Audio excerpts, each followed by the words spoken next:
सालों पहले पीतल नगर में किशन नाम का एक किसान रहता था।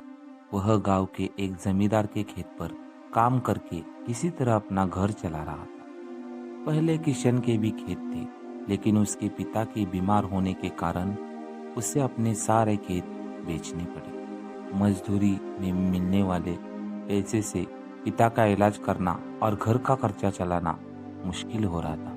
वो हर दिन सोचता कि कैसे घर की स्थिति को बेहतर किया जाए। आज भी इसी सोच के साथ किशन सुबह सुबह जमींदार के खेत पर काम करने के लिए निकला। खुदाई करते समय उसकी कुदाल किसी धातु से टकराई और तेज आवाज हुई।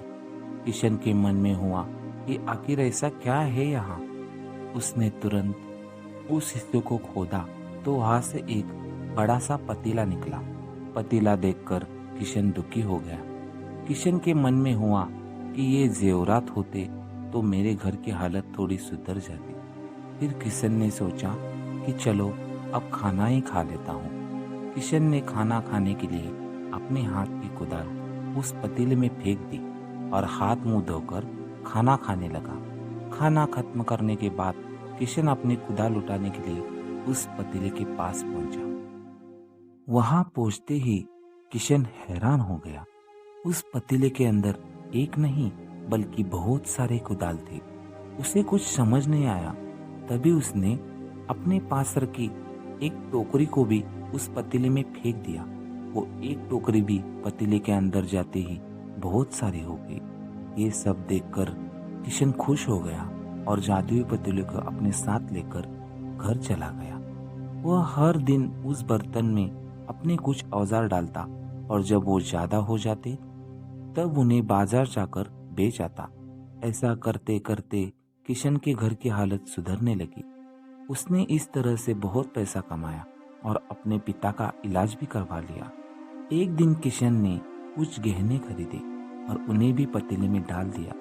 वो गहने भी बहुत सारे बन गए। इस तरह धीरे धीरे किशन अमीर होने लगा और इसने जमींदार के यहाँ मजदूरी करना भी छोड़ दिया।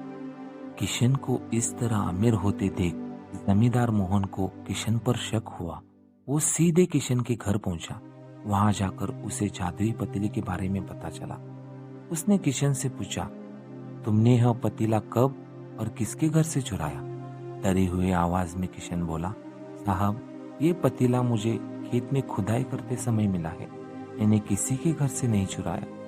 खेत में खुदाई की बात सुनते ही जमींदार ने कहा, यह पतीला जब मेरे खेत से मिला है तो यह अब मेरा हुआ। किशन ने जादुई पतीला ना लेकर जाने की बहुत मिन्नतें की, लेकिन जमींदार मोहन ने उसकी एक नहीं सुनी। वो जबरदस्ती अपने साथ वो पतीला लेकर अपने घर चला गया। जमींदार ने भी किशन की तरह उसमें बहुत सारा सामान डाल के उन्हें बढ़ाना शुरू किया।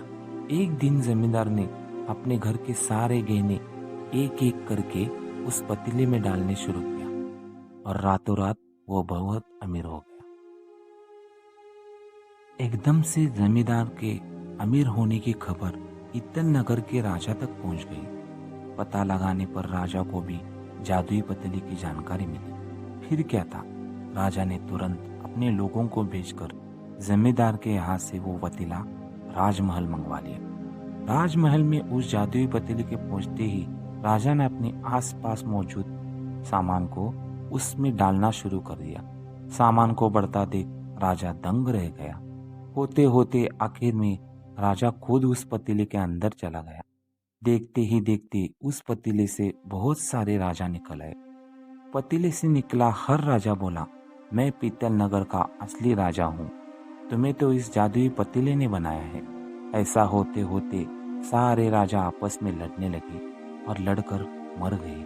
लड़ाई के दौरान वो जादुई पतीला भी टूट गया। जादुई पतीले के कारण राजमहल में हुई इस भयानक लड़ाई के बारे में नगर में सबको पता चल गया। इस बात की जानकारी मिलते ही मजदूर किशन और जमींदार मोहन ने सोचा, अच्छा हुआ कि हमने उस जादुई पतीले का इस्तेमाल सही से किया।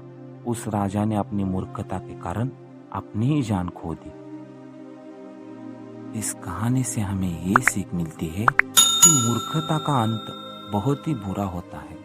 और हमारे पास जो भी चीज़ हो उसका इस्तेमाल सही से करना चाहिए, नहीं तो वो हमारे लिए हानिकारक हो सकता है।